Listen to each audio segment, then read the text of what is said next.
entrepreneurs, business owners, professionals who seek excellence, bringing the business classroom to you.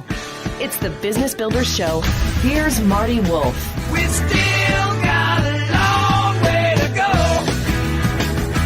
Yes, we all got a long way to go. Welcome to the Business Builders Show with Marty Wolf, the show for entrepreneurs, business owners, and business leaders. I'm Marty Wolf, your host for the Business Builders Show, and along with my executive producer, DC Taylor, we will be your guides on this learning journey. Let me tell you my super objective in being with you today. I want to enthusiastically share stories and information to inspire leaders, that's you, by the way, so you can inspire others. My guest with me today is Lindsay Pedersen. Hi, Lindsay Pedersen. How are you? Welcome to the show. Hi, Marty. I'm great. I'm really happy to be here. Thanks for having me. I read a great book by Lindsay Pedersen, and that's what we're going to talk about today. Let me do a very short, brief introduction. Lindsay Pedersen is the author of Forging an Ironclad Brand, A Leader's Guide. She is a brand strategist and leadership coach who views brand as a blend of science, intuition, behavioral economics, and ancient storytelling. She developed the Ironclad method while building brands with companies such as Starbucks, Clorox, many others. Lindsay lives in Seattle, so I'm assuming she's sipping a Starbucks coffee as we start to speak. I am, and looking out at the rain. and staying out of the rain. So Lindsay Pedersen, you wrote a great book. I'm going to say it again. It's called Forging an Ironclad Brand, A Leader's Guide. Why do you want to remind us that it's a leader's guide? What's the point there? Yeah. Two reasons. One is that the leader is the one who has the most to gain from a well-crafted brand. That's the headline here is that because brand is the biggest source of value creation that there is, and assuming that the leader is trying to create value in his or her business, the leader is the one who most gains from understanding brand and from owning it.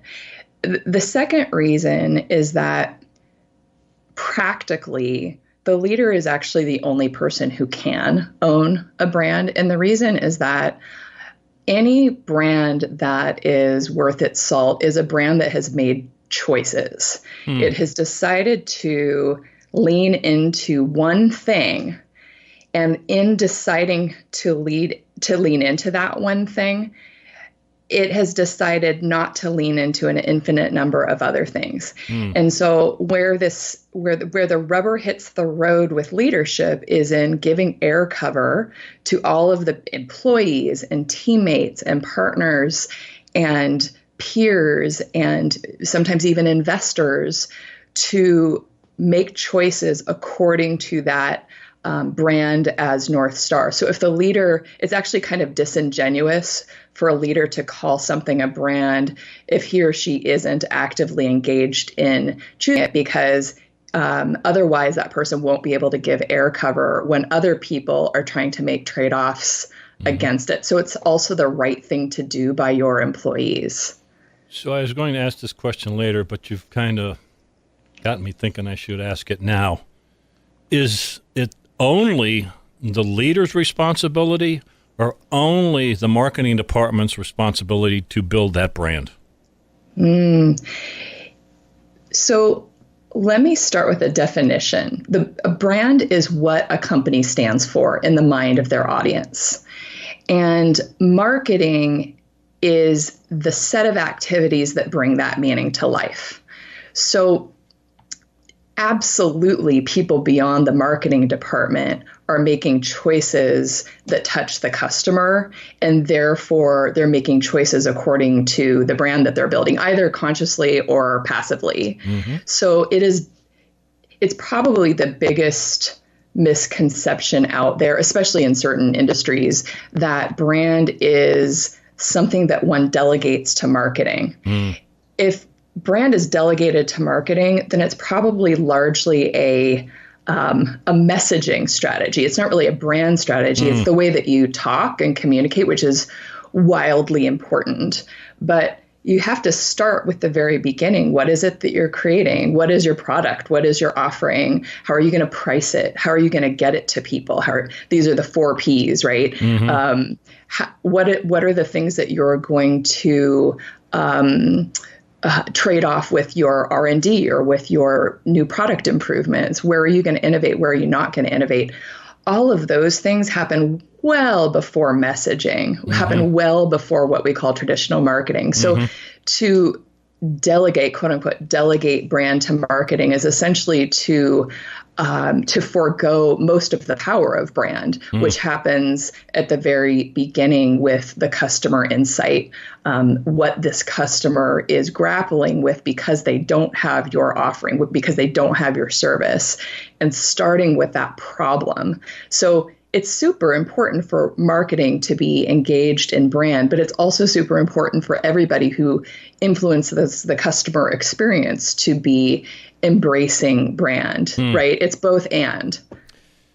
In the old days, I guess, in the world of traditional marketing, possibly the person or the company with the biggest megaphone or money could force that message upon us. Those days are kind of gone, aren't they, Lindsay? It's so true. There was a time, and yeah, you can call it the old days, but in some ways it's actually a short period of time. So call it the second half of the 20th century, where TV advertising was such a brute force medium for communicating a message, and it's expensive, and therefore only a handful of entities could use it.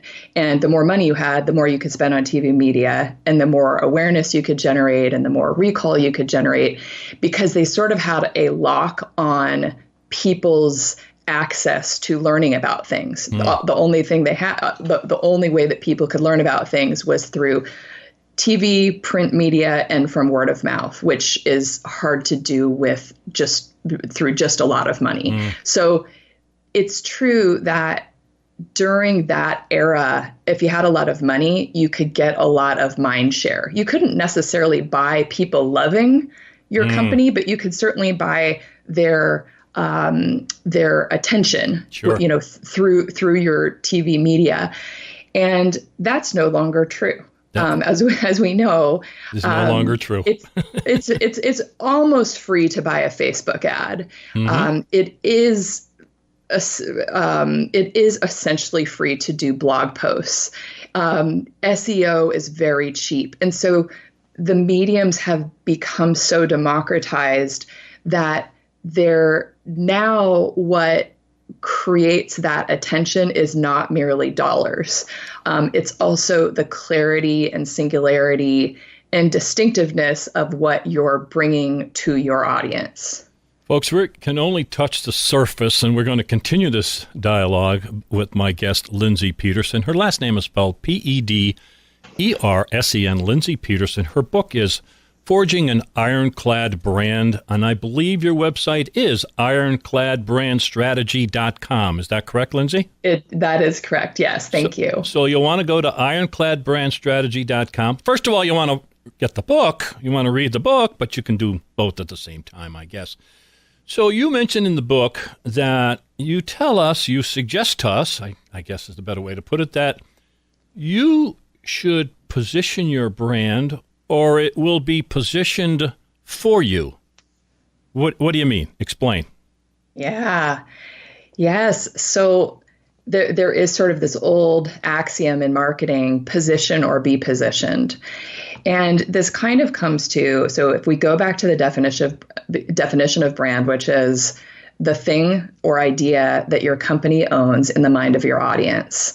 So people are going to, if you're lucky enough that your audience learns about what you bring, your brand or your company or your product, your offering, they are going to do what's easiest for them, which is to either forget it, that's the most likely, or to piggyback it on top of something that they already know. So Uber is kind of like taxis, only you use an app to find them.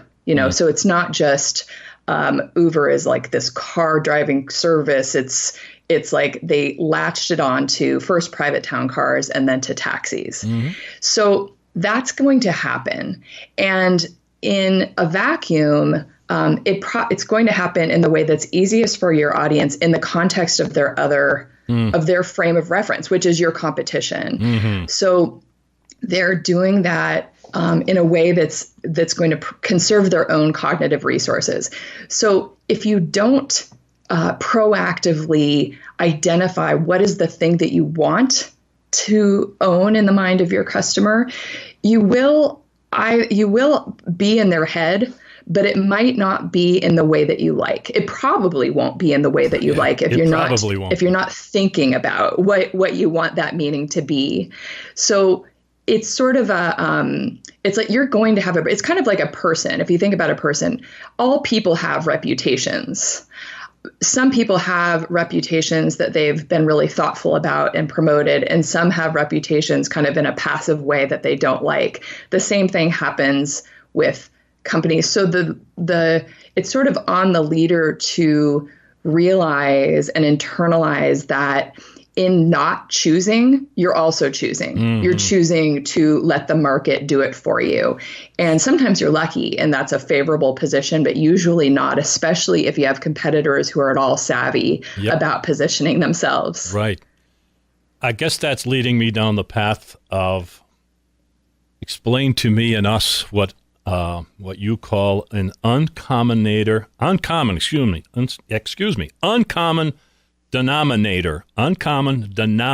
That needs some explanation, but I think it tags into what you were just saying, does it not? That's exactly right. So the uncommon denominator is, if listeners might picture for a moment a Venn diagram where one circle represents the customer and what the customer wants. What are the things that the customer needs? Another circle is the competitor. What is the competitor good at? What are their strengths? And this third circle is your company. What is your company good at? What are your company's strengths? And if you think about this Venn diagram, there are two interesting overlaps. One is the very center of the Venn diagram, the overlap of what a customer wants, what a competitor is good at bringing, and what you as a company are good at bringing. That is the common denominator. That is the table stakes of being in this category. So if you think of, I like to use food examples. If you think of the example of pancakes, customers like delicious food. All competitors who make pancakes have delicious pancakes, and you are good at delicious pancakes. So the common denominator is delicious. So here's the thing. Most people, when they're identifying their brand, they stop there. They say, oh, we're the pancake that's delicious, and kind of pat themselves on the back because they have such a delicious pancake. Your pancake, you should be delicious. Like that's not something to congratulate yourself about. I can go just about any place to get delicious pancakes. Right. Right? If it's a pancake and it's not delicious, it's barely a pancake. So it's not a pancake, right? It's not a pancake. So tell me more. Yes. Okay. So first, recognize, great. That's awesome that you're delicious.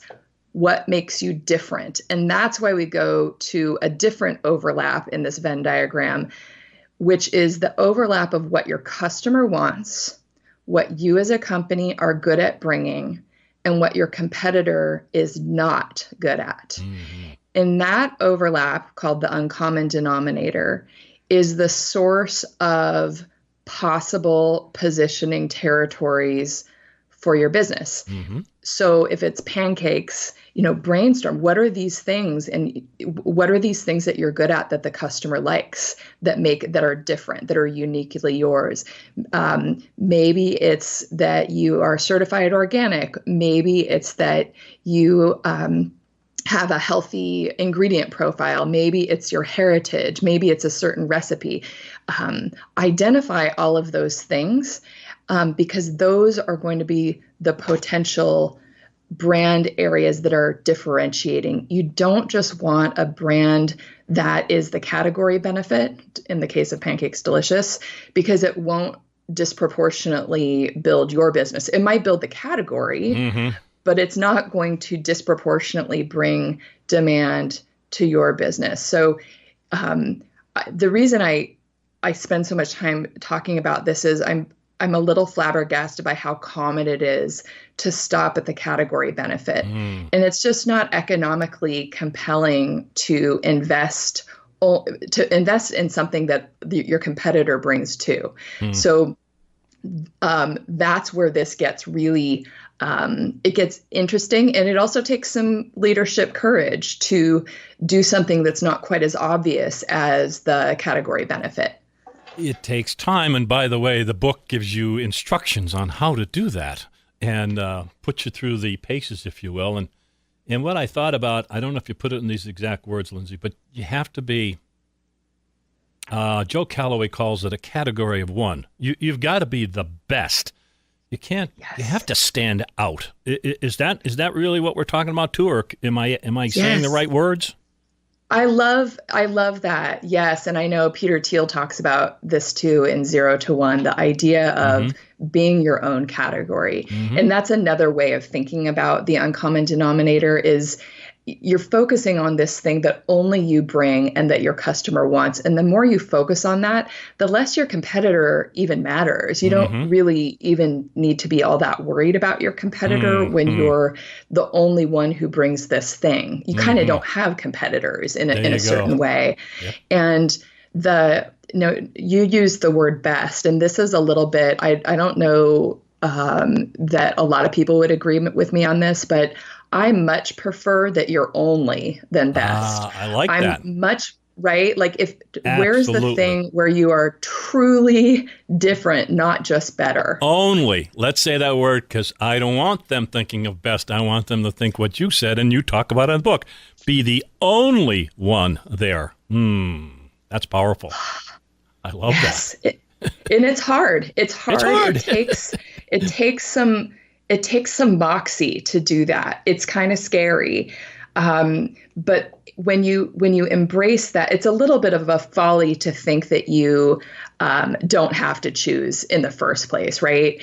You kind of do every day as a leader, you're making choices about how to spend your time and how to allocate resources, how to spend money, who to hire, who not to hire. You're always making choices. Yep. This is a way to kind of create this North Star that frames all of those choices in a way that can continually reinforce your unique meaning as a business rather than you're hedging it either actively or passively, kind of making more vague your meaning. You can be sharpening it all the time. So the message is, I guess, I'm going to sum up a little bit in my own words, and what I interpret it is to be the only one in that space or that category as viewed by your customer, not as viewed by you. Am I right? That's exactly right. And actually, I'm glad that you brought that up because we haven't touched on target customer yet. You're not trying to boil the ocean, right? You're trying to, you start with the sweet spot target customer. Who is this person for whom you bring disproportionate value to their lives? What characterizes this group of people who you consider to be your sweet spot? Those are the people who need to view you as the only option. You don't have to be the only option for the entire 7 billion human being population on Earth. You do need to be the only for your target customer audience, which you can scale depending on the size of your business and your goals for growth. It might be a very small target customer, or it could be very large. Yes. That's up to you. You scale that. But the power of focus extends whether you're a small business or a large business. Arguably, if you're a small business with lower resources, you require focus even more because focus generates efficiency. Yes. So start with the target customer. You have to have this kind of orientation point for the people that you're optimizing your business for. Lindsay, we kind of have to start wrapping up, but I don't want to leave. I want to dovetail into that.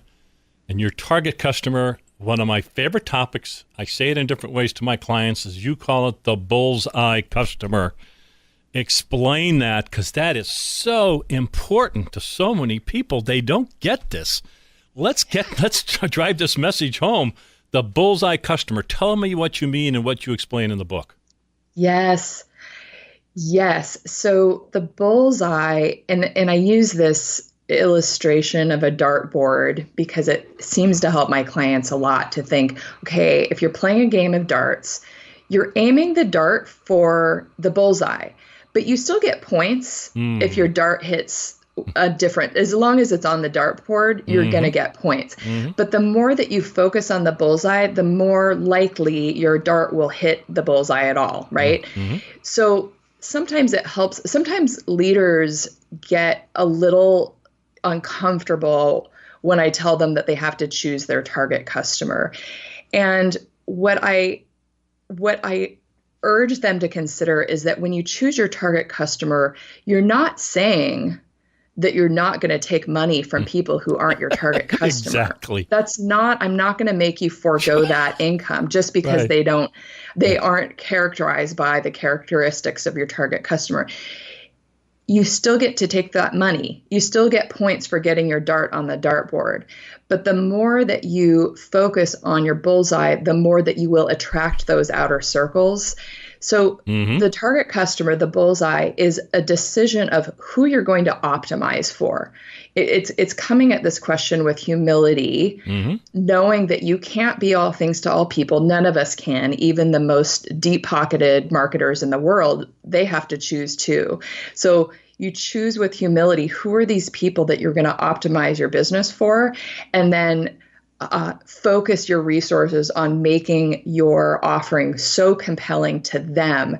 You will attract people beyond that bullseye, but you're always optimizing according to it. And bullseye customers, generally speaking, are going to be the ones that are going to give you more profit and are going to be the ones, generally speaking, that are going to be loyal to your brand. Lindsay Pedersen, we need to wrap up. What a great discussion. What a great book. Her book is Forging an Ironclad Brand, a Leader's Guide. Big company, small company, mid-sized company, I don't care who you are or what you're about, you're going to learn something about brand by reading Lindsay Pedersen's book. So, Lindsay, thank you so much for being a guest on the Business Builders Show. I had fun. Thanks for having me, Marty. Thank you so much for listening to the Business Builders Show. To learn more about me, and I'm Marty Wolf, go to MartyWolfBusinessSolutions.com. That's MartyWolfBusinessSolutions.com. To learn more about Kelly Hoey, go to her website, which is jkellyhoey.co. That's jkellyhoey.co. And of course, you can find Kelly and Marty on LinkedIn and Twitter. A reminder, you can find all our Business Builders shows on iTunes, Spotify, and on your favorite podcast app. Bringing the business classroom to you. It's the Business Builders Show with Marty Wolf.